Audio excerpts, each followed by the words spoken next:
Hey friends, it's Corey Fager with Buying Houses Nashville. I just want to talk for a minute about results and why they matter. We just got done with a closing here. The seller came from East Nashville, and just like what we advertise on our website, we put an offer on the property. The seller accepted it, and we closed in exactly 2 weeks, which is exactly what the seller wanted.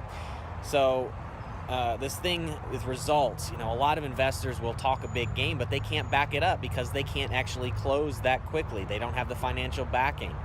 And so we put our money where our mouth is, and we actually do what we say we do. We really do close on a property in 2 weeks. Sometimes we can close faster than that, and as soon as a week, if that's what you need. Effort is great, intention is great, but in the end, results are really the only thing that matter. So when you're choosing who to sell your property to, make sure you have certainty and you know that they will actually close. I know at Buying Houses Nashville, we will close on your property. Have a good one, guys.